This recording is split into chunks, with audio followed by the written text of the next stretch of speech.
एक बार फिर से आप सभी का ई लर्निंग में स्वागत है। आज की वीडियो में हम पढ़ेंगे कविता झांसी की रानी। यह कविता कक्षा 6 हिंदी पाठ्य पुस्तक वसंत भाग 1 की है। इस वीडियो में हम इस कविता का सारांश जानेंगे और मैं कोशिश करूंगा कि इस कविता को सरल भाषा में समझाऊं। रानी गई सिद्धार्चिता, अब उसकी दिव्य सवारी थी। मिला तेज से तेज, तेज की वह सच्ची अधिकारी थी।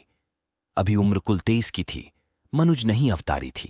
हमको जीवित करने आई बन स्वतंत्रता नारी थी। दिखा गई पथ, सिखा गई हमको जो सीख सिखानी थी। बुंदेले हर बोलों के मुँहा हमने सुनी कहानी थी। खूब लड़ी मर्दानी, वह तो झांसी वाली रानी थी। प्रसंग। इन पंक्तियों में कवयित्री ने झांसी की रानी की वीरता का वर्णन बड़ी भावपूर्ण शैली में किया है। यहां रानी की दिव्यता का वर्णन है कि रानी अब परलोक सिद्ध हार चुकी थीं, परंतु उनके चेहरे पर सूरज की जैसी चमक छाई हुई थी। उनकी उम्र केवल 23 साल थी। इतनी छोटी सी उम्र में वह एक अवतारी नारी की तरह आकर हम सभी देशवासियों को जीवन का सही मार्ग दिखा गई थीं। क्रांति की चिंगारी का बीज सही मायनों में उन्होंने ही देशवासियों के मन में बोया था।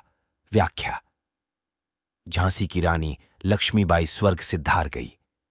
अब उसकी अलौकिक सवारी स्वर्ग का विमान था। उसकी आत्मा का तेज परमात्मा के तेज से मिल गया। रानी ने मोक्ष प्राप्त किया। वह इसकी सच्ची अधिकारिणी भी थीं।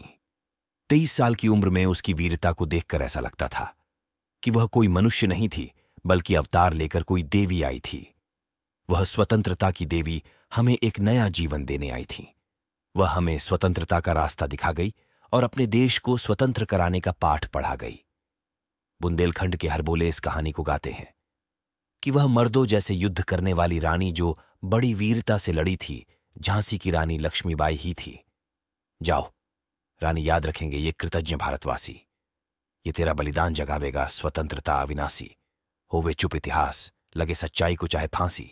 हो मदमाती विजय, मिटा दे गोलों से चाहे झांसी। तेरा स्मारक तू ही होगी, तू खुद अमिट निशानी थी। बुंदेले हर बोलों के मुंह हमने सुनी कहानी थी। खूब लड़ी मर्दानी, वह तो झांसी वाली रानी थी। यहां कवयित्री सुभद्रा कुमारी चौहान कहती हैं कि रानी का यह बलिदान सभी देशवासी हमेशा याद रखेंगे। चाहे दुश्मन अपनी वीरता का परचम लहरा रहा हो या फिर वो अपनी तोप के गोलों से झांसी को ही मिटा दे, लेकिन झांसी की रानी लक्ष्मीबाई हमारे मन में हमेशा बसी रहेंगी। चाहे उनका कोई स्मारक न बने, लेकिन वो वीरता और साहस का एक उदाहरण बनकर हमारे इतिहास में हमेशा हमेशा के लिए अमर रहेंगी। यदि आपको यह वीडियो पसंद आई हो तो कृपया इसे लाइक करें और अपने फ्रेंड्स के साथ शेयर करें और चैनल को सब्सक्राइब करें। अगर हर रोज कुछ नया सीखने की प्रचंड इच्छा रखते हो तो इस चैनल को जरूर सब्सक्राइब करना, बेल आइकन दबा लेना। धन्यवाद।